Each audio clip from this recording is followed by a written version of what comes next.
Red puppy पर पड़ती है, जो अपनी फैमिली को जाते देख उनके पीछे भागता है, लेकिन ऑफिसर्स फैक्ट्री का शटर बंद करके वहाँ से चले जाते हैं। यहाँ से सीन शिफ्ट होकर एक स्कूल में आता है, जहाँ हम एमिली को देखते हैं। पता चलता है कि वो एक रेंटेड अपार्टमेंट में अपनी मॉम मैगी के साथ रहती है। यही हम उनके लैंडलॉर्ड मिस्टर पैकर्ट से मिलते हैं, जो थोड़ा लालची और खड़ूस है और अपार्टमेंट में किसी भी तरह का पेट रखने के खिलाफ है। एमिली और मैगी की बातों से पता लगता है कि नए स्कूल में कुछ लड़कियां उसे बहुत बुली करती हैं और इस वजह से उसे वहां बिल्कुल अच्छा नहीं लगता। आगे मैगी को कुछ दिन के लिए शहर से बाहर जाना पड़ता है और एमिली उसे वार्न करती है कि बेबी सिटिंग के लिए अंकल कैसी को तो बिल्कुल मत बुलाना। यहाँ हम देखते हैं कि कैसी एक होमलेस पर्सन है, जो रोड पर अपनी एक मिनी वैन में रहता है और अपने लापरवाह एटीट्यूड की वजह से बहुत कोशिश करने पर भी उसे कोई जॉब नहीं मिलती। आगे हम एक बार फिर उस रेड पपी को देखते हैं, जो किसी तरह फैक्ट्री से निकलकर रोड पर आ गया है। वहाँ से वो एक पार्क में आता है और भूखा होने की वजह से कबूतरों से उनका खाना छीनने की कोशिश करता है। तभी एक आदमी मिस्टर ब्रिडवेल की नजर उस पर पड़ती है और वो उसे उठाकर अपने साथ ले जाता है। इधर एमिली अपने एक स्कूल प्रोजेक्ट के लिए बिल्डिंग और शॉप से खाली कैन इकट्ठा करती है और घर आकर वो देखती है कि उसकी मॉम ने कैसी को ही बेबी सिटिंग के लिए बुला लिया है। वो ये देखकर बिल्कुल खुश नहीं होती, लेकिन कैसी मैगी से प्रॉमिस करता है कि इस बार वो उसका बहुत अच्छे से ध्यान रखेगा और फिर मैगी उनसे अलविदा लेकर वहाँ से चली जाती है। अगली सुबह कैसी एमिली को स्कूल छोड़ने जाता है, जहाँ रास्ते में उन्हें एक एनिमल रेस्क्यू टेंट दिखता है। एमिली के जिद करने पर कैसी उसे वहाँ ले जाता है और पता चलता है कि ये उसी मिस्टर ब्रिडवेल का सेंटर है जिसने उस रेड पपी को बचाया था। अंदर उन्हें बहुत सारे एनिमल्स दिखते हैं और एमिली का उनके लिए प्यार देखकर ब्रिडवेल उन्हें उस रेड पपी से मिलवाता है। एमिली को उस पर बहुत प्यार आता है और उसे लगता है कि छोटा होने की वजह से अपार्टमेंट में कोई भी इसे नहीं देख पाएगा। वो ब्रिडवेल से पूछती है कि ये कितना बड़ा हो सकता है और वो कहता है कि तुम इसे जितना प्यार करोगी ये उतना ही बड़ा होता जाएगा। ये सुनकर कैसी एमिली को इसे रखने से मना कर देता है और उसे ब्रिडवेल को वापस देकर वो वहाँ से निकल जाते हैं। स्कूल में वो लड़कियां फिर एमिली का मजाक उड़ाती हैं, लेकिन एक ओमन नाम का लड़का उसे समझाता है कि उसे उनकी बातों पर ध्यान नहीं देना चाहिए। लेकिन आज शायद उसका बेस्ट डे नहीं था, क्योंकि क्लास में उसकी कैंस का बैग फट जाता है और ये देखकर ओमन को छोड़कर बाकी सब उस पर बहुत हंसते हैं। एमिली को रोना आ जाता है और वो उदास होकर वापस घर आ जाती है। यहाँ वो गूगल पर ब्रिडवेल का एड्रेस ढूंढती है, लेकिन उसे कुछ पता नहीं चलता और तभी वो अपने बैग को हिलते हुए देखती है। खोलने पर उसे उसमें वो रेड पपी मिलता है और उसे कुछ समझ नहीं आता कि ये यहाँ कैसे पहुँचा। एमिली को वो बहुत क्यूट लगता है और वो उसका नाम क्लिफर्ड रख देती है। फिर हम उन दोनों को खेलते हुए देखते हैं, जहाँ नजर बचाकर वो पपी रूम से बाहर चला जाता है। यहाँ उसका सामना कैसी से होता है और उसके चिल्लाने की आवाज सुनकर एमिली भी बाहर आती है। वो कैसी को समझाती है कि ये अपने आप यहाँ आया है और क्लिफर्ड को यहीं रखने की रिक्वेस्ट करती है। कैसी मान जाता है, लेकिन कहता है कि कल सुबह वो इसे वापस ब्रिडवेल के यहाँ छोड़ आएंगे। एमिली वापस अपने रूम में आकर रोने लगती है और विश करती है कि काश वो इतने बड़े होते कि अपना ध्यान खुद ही रख सकते। तभी हम उसके अपार्टमेंट के बाहर ब्रिडवेल को देखते हैं, जो स्माइल करता हुआ वापस जा रहा है। अगली सुबह आँख खुलने पर एमिली अपने सामने एक बड़ा सा फेस देखती है और पता चलता है कि क्लिफर्ड रातों रात अचानक से बहुत बड़ा हो गया है। एमिली को लगता है कि शायद वो कोई सपना देख रही है, लेकिन जल्दी ही वो समझ जाती है कि उसकी विश पूरी हो गई है। वो भागकर ये बात कैसी को बताने जाती है, जो क्लिफर्ड को एक मॉन्स्टर समझकर अपार्टमेंट से बाहर भागने की कोशिश करता है। एमिली उसे समझाती है कि ये उन्हें कोई नुकसान नहीं पहुंचाएगा और तभी मैगी का फोन आता है। कैसी किसी तरह उसे समझाता है कि यहाँ सब ठीक है, लेकिन तभी दरवाजे पर उनका लैंडलॉर्ड पैकर्ड आ जाता है, जो एक डिशवॉशर ठीक करने आया है। एमिली तुरंत क्लिफोर्ड को अपने रूम में भेज देती है और कोशिश करते हैं कि पैकर्ड उसे ना देख पाए। यहाँ एक जगह ऐसा लगता है जैसे उनका राज खुल जाएगा, लेकिन पैकर्ड उसे नहीं देख पाता और अपना काम खत्म करके वहाँ से चला जाता है। आगे एमिली कहती है कि शायद इसे कोई बीमारी लग गई है और इससे पहले कि इसका साइज और बड़ा हो जाए उन्हें तुरंत किसी वेट के पास जाना चाहिए। वो उसे किसी तरह कैसी की वैन तक लाते हैं, जहाँ बाकी लोगों के साथ साथ ओवन भी उसे देख लेता है। तभी क्लिफर्ड को सामने पार्क में एक ज़ॉर्बिंग बॉल दिखती है और वो भागकर उसके साथ खेलने पहुंच जाता है। एमिली किसी तरह उसे रोकती है, लेकिन वहाँ भी लोग उसे देख लेते हैं और जल्द ही ये खबर पूरी सिटी में फैल जाती है।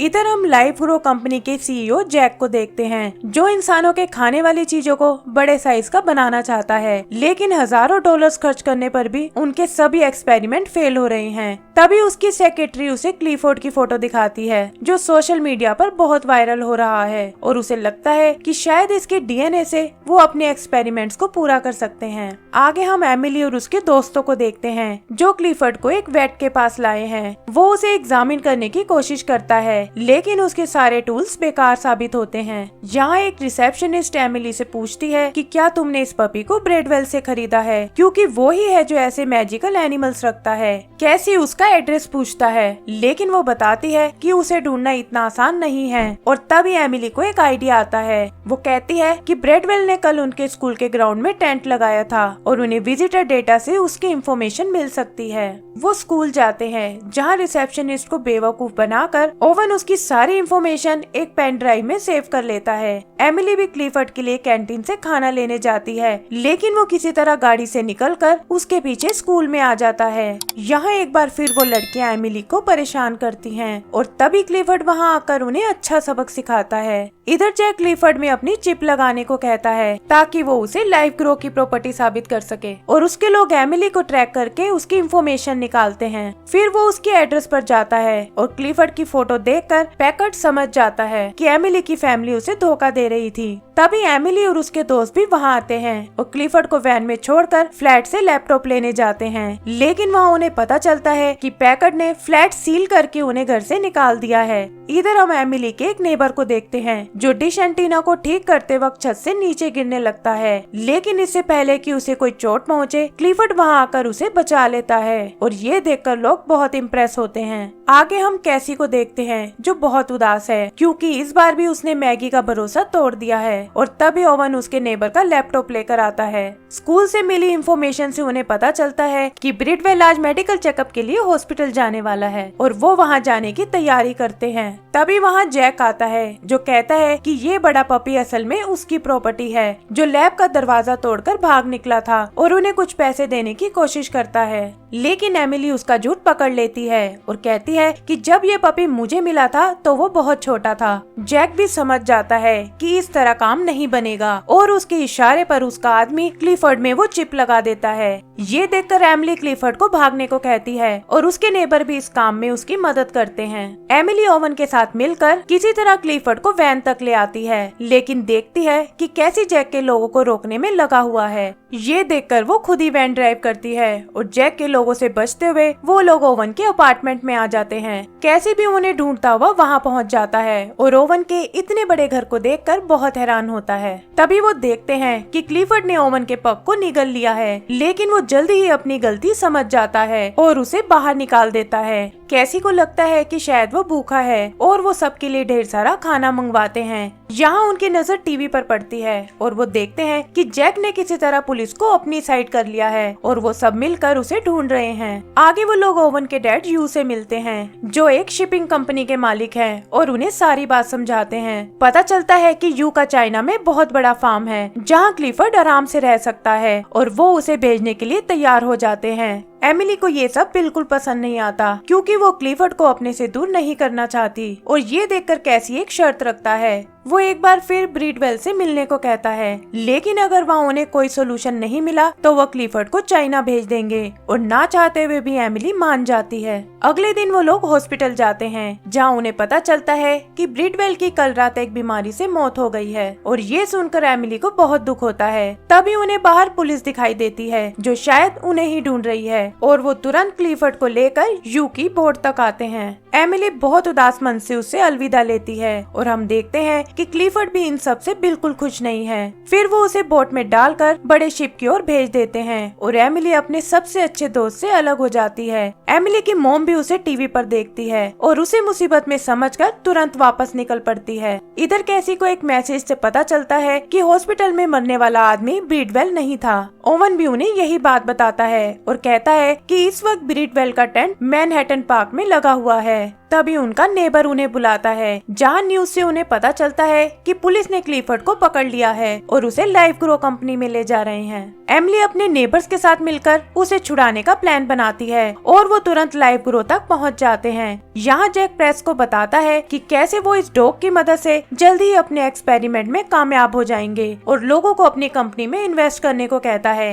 एमिली की दो नेबर्स प्रेस कॉन्फ्रेंस में डिस्ट्रैक्शन क्रिएट करते हैं और इसका फायदा उठाकर बाकी सब अंदर लैब में पहुंच जाते हैं। वहां वो गार्ड से बचते हुए किसी तरह क्लिफर्ड को आजाद करा लेते हैं, जो एमिली को देखकर बहुत खुश होता है। अब वो प्लान बनाते हैं कि आखिर यहाँ से कैसे निकला जाए और तभी एमिली को एक आइडिया आता है। वो क्लिफर्ड के ऊपर बैठकर वहाँ से निकल जाती है और उसके दोस्त लैब के बाकी एनिमल्स को आजाद करा देते हैं, जिससे वहाँ भगदड़ मच जाती है। यहाँ हम एक लंबा चेस सीन देखते हैं, जहाँ क्लिफर्ड एमिली को लेकर मैनहट्टन पार्क की तरफ बढ़ रहा है और पुलिस और जैक के आदमी उन्हें रोकने की कोशिश करते हैं। काफी मुसीबतों से लड़ते हुए वो दोनों फाइनली पार्क में पहुँच जाते हैं, जहाँ उन्हें ब्रिडवेल मिलता है। वो उससे क्लिफर्ड को दोबारा छोटा करने को कहती है, लेकिन वो बताता है कि तुम्हारे प्यार ने ही इसे बड़ा बनाया है और अब इसकी सेफ्टी की जिम्मेदारी तुम्हारी ही है। तभी पुलिस भी वहाँ आ जाती है और एमिली को डॉग को वापस करने को कहती है। तब ब्रिडवेल एमिली को वो क्राउड दिखाता है और कहता है कि यही टाइम है जब तुम खुलकर अपने दिल की बात सबको बता सकती हो।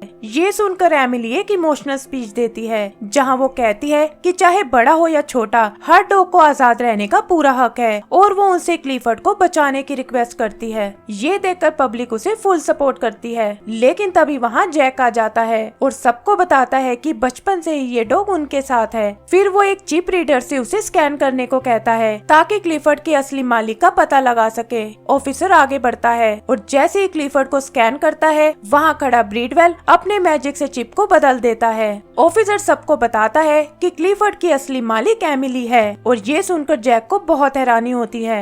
वो रीडर मशीन को चेक करता है, लेकिन देखता है कि उसमें भी एमिली का ही नाम है और पुलिस फ्रॉड के जुर्म में जैक को अरेस्ट करने को कहती है। एमिली ब्रिडवेल को थैंक्स बोलती है, जो फिर से किसी और एनिमल लवर की हेल्प करने चला जाता है। तभी मैगी भी वहाँ आती है और वो सब एक दूसरे से मिलकर बहुत खुश होते हैं। यहाँ एमिली के कहने पर कैसी क्लिफर्ड पर बैठकर देखता है, लेकिन तभी क्लिफर्ड को फिर से सामने कुछ जॉर्बिंग बॉल्स दिखती हैं और वो कैसी को लेकर उनसे खेलने चला जाता है। आगे पता चलता है कि पैकेट ने उन्हें दोबारा फ्लैट में रख लिया है और क्लिफर्ड से भी उसकी दोस्ती हो गई है। कैसी को भी एक नौकरी मिल गई है और वो अब अपने फ्लैट में रहने लगा है। एंड सीन में हम देखते हैं कि पूरी सिटी ने मिलकर क्लिफर्ड के लिए घर बनाया है और इसी के साथ हमारी मूवी खत्म हो जाती है। तो दोस्तों, अगर आपको ये मूवी पसंद आई हो तो प्लीज हमारे चैनल को सब्सक्राइब करें। Thank you.